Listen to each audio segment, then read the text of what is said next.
자, 대통령실이 어제 서울지방경찰청에 더불어민주당의 김의겸 대변인을 명예훼손 혐의로 고발했습니다. 왜 그러냐면 김의겸 의원이 김건희 여사의 주가 조작 의혹을 추가로 제기한 게 있거든요. 근데 대통령실에서는 아이고 김 대변인님 반복해서 허위 사실을 유포하고 고발 환영을 운운하는데 그거는 2차 가해입니다라고 입장을 냈고 어제 경찰에 고발을 했어요. 자, 김의겸 의원 오늘 아침에 또 이런 얘기했습니다. 이어서 한번 들어보시죠. 그동안 수많은 의혹이 제기가 됐지만 대통령실에서는 아무런 이야기를 하지 않고 있고요. 특히 한동훈 법무부 장관 같은 경우에 지난해 7월입니다. 그러니까 벌써 몇 개월 전입니다. 예. 그때 대정부 질문과 또 국회 상임위에서 이렇게 얘기를 했어요. 이 사건은 오랫동안 수사를 해왔고 공정하고 철저하게 수사를 해왔으니 곧 결론을 내릴 겁니다. 김건희 여사와 관련해서. 이렇게 이야기를 한 게 그게 지난해 7월입니다. 예. 그런데 어떻습니까? 지금 소환조사 한번 하지 않고 아니 그러면 관련이 없으면 그냥 무혐의로 털어내야죠. 그런데 털어내지도 못하고 있지 않습니까? 장 이사장님 어떻습니까? 결국에는 경찰에 고발을 하기까지 이르렀네요. 김의겸 의원을. 그러니까 이게 해도 너무한 지속적이고 반복적인 가짜뉴스 퍼뜨리기에 대해서 대통령실이 강력한 경고를 한 것으로 봐야 될 것 같고요.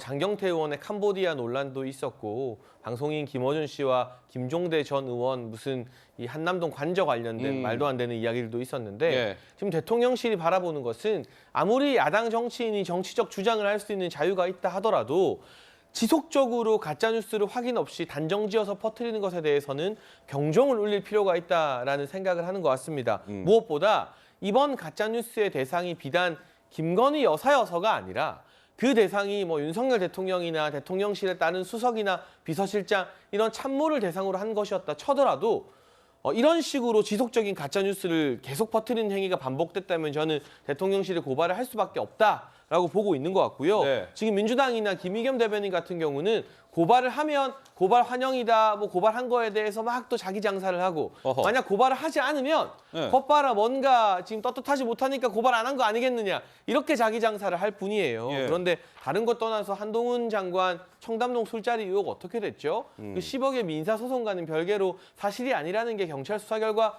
드러나지 않았습니까? 예. 그런데도 아직까지 공당의 대변인직 그리고 국회의원직을 유지할 수 있다는 것 자체가 국민들 봤을 때 너무 뻔뻔한 행위로 보일 것 같습니다. 정진석 비대위원장이 어제 김의겸 의원을 아주 강도 높게 비판을 했습니다. 그 목소리 한번 들어보실까요? 공인으로서 사인으로서 결함투성이인 김의겸 의원이 제1야당 대변인으로 계속 입을 열고 있는 것 한국 정치의 불가사의입니다. 흑석동 재개발 몰빵으로 청와대 대변직에서 쫓겨났던 김의겸 민주당 대변인의 엽기적인 행각 우리 국민들이 언제까지 감내하며 지켜봐야 합니까? 대통령실에서는 김의겸 대변인 관련해서 법적 조치를 검토한다고 하는데요. 당사원에서 수가 유리에. 근데 그거 지금 대변인 하고 있어요. 흑석동에서 부동산 컨설팅 하면 딱 어울리실 분인데. 근데 장윤미 변호사님, 네. 일각에서는 이런 뭐랄까요, 김의겸 의원을 향한 비판이 나오고 있던데 이걸 사실 처음에 이제 이게 우리 전기? 우리 전기인가요? 우리 기술. 우리 기술. 이걸 이제 주가 조작 김건희 여사가 이제 가담한 거 아니냐 이런 건데 이거 뉴스타파가 보도를 했어요. 근데 그 보도를 한 뉴스타파도 단정적으로 한 게 아니라 의심된다 정도 톤으로 기사가 썼어요. 근데 김의겸 의원은 정작 논평이나 이런 걸 내면서 혐의라고 단정을 했습니다. 그러니까 이걸 처음 보도한 뉴스타파도 의심된다 정도의 톤으로 썼는데 이걸 논평을 낸 김의겸 의원은 혐의라고 단정을 해서 얘기했다.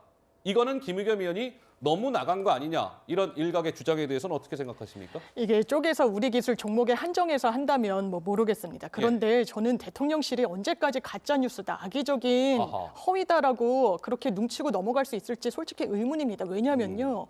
도이치모터스 일당들의 재판 과정 중에 검찰이 제시한 굉장히 유의미한 문자들, 녹취들, 그리고 압수수색 결과 이 무슨 노트북에서 나왔다는 김건희 폴더 차고 넘치는 부분이 있습니다. 차고 넘친다. 예, 어떤 식이냐면 이 두 모녀가 싸게 던지고 비싸게 받고 했습니다. 그 부분이 객관적으로 증빙이 됐고 이 장모라는 분은 여러 사람에게 이 권오수 회장에게 들었다는 내밀한 정보를 공유한 부분이 검찰이 갖고 있습니다. 이게 어떻게 가짜 뉴스입니까? 이 부분을 정보통신망법상 허위사실 유포로 고소하겠다고 하는데 그래서 허위 여부를 가리게 된다면 떳떳하게 응할 수 있겠습니까? 증거가 있는데요. 거기에 대한 반박 이야기를 해야지 야당 대변인의 입을 묶어놓는다고 이게 근원적인 해결책이 되겠습니까? 예.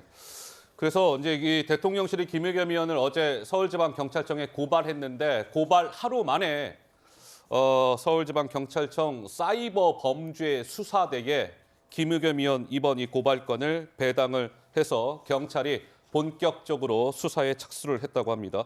자, 김의겸 대변인 어제 또 이런 얘기도 했습니다. 한번 들어보시죠. 그동안 국민의힘과 용사는 어떤 말을 해왔습니까?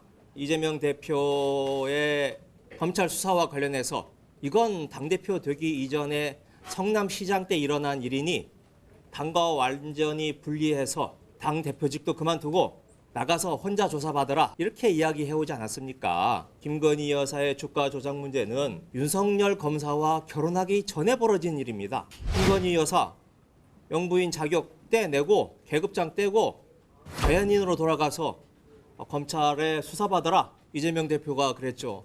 부르니 갈 수밖에요. 네, 저도 고발을 했으니 조사를 받을 수밖에 없을 것 같습니다. 겁먹지 않겠습니다. 겁먹지 않겠습니다. 어떻게 들으셨습니까? 아니 뭐 저는 어쨌든 그 대통령실에서 예. 사법부의 판단을 구하고 있으니까 거기서 뭐 결과가 나오지 않을까 싶습니다. 그런데 그 한동훈이라도 김의겸 그 대변인 같은 경우는 사실은 그 흑석동이 아니고 저 청담동 발언을 하고 난 다음에 아니, 왜냐면 저분이 이제 제 그 예. 언론사 후배이기도 하고 해서 아. 사실은 말하기 좀 불편한 부분이 있긴 한데 예. 그런데 지난번에 그 청담동 관련해서 발언을 했을 때에도 그걸로 해서 문제도 됐었고 그다음에 이유 대사와 만나서 전혀 없는 사실을 조작을 해서 발언을 하는 바람에 곧바로 사과를 하는 그런 사태까지 벌어졌었잖아요. 예. 사실 뭐 정상적으로 따지면 저런 분이 공당의 대변인을 하기는 참 쉽지 않습니다. 쉽지 않다. 그럼에도 불구하고 후원금 모금을 할 때 뭐 굉장히 빠른 시일 안에 그 1억 5천만 원이가 다 채워졌다는 그런 보도를 보면서 예. 아 무슨 어떤 정치적인 이유가 저렇게 이렇게 뭐랄까 무조건 내지르는 그런 발표를 하는 것들이 정치적인 이유가 있을 수도 있겠다라는 생각을 합니다.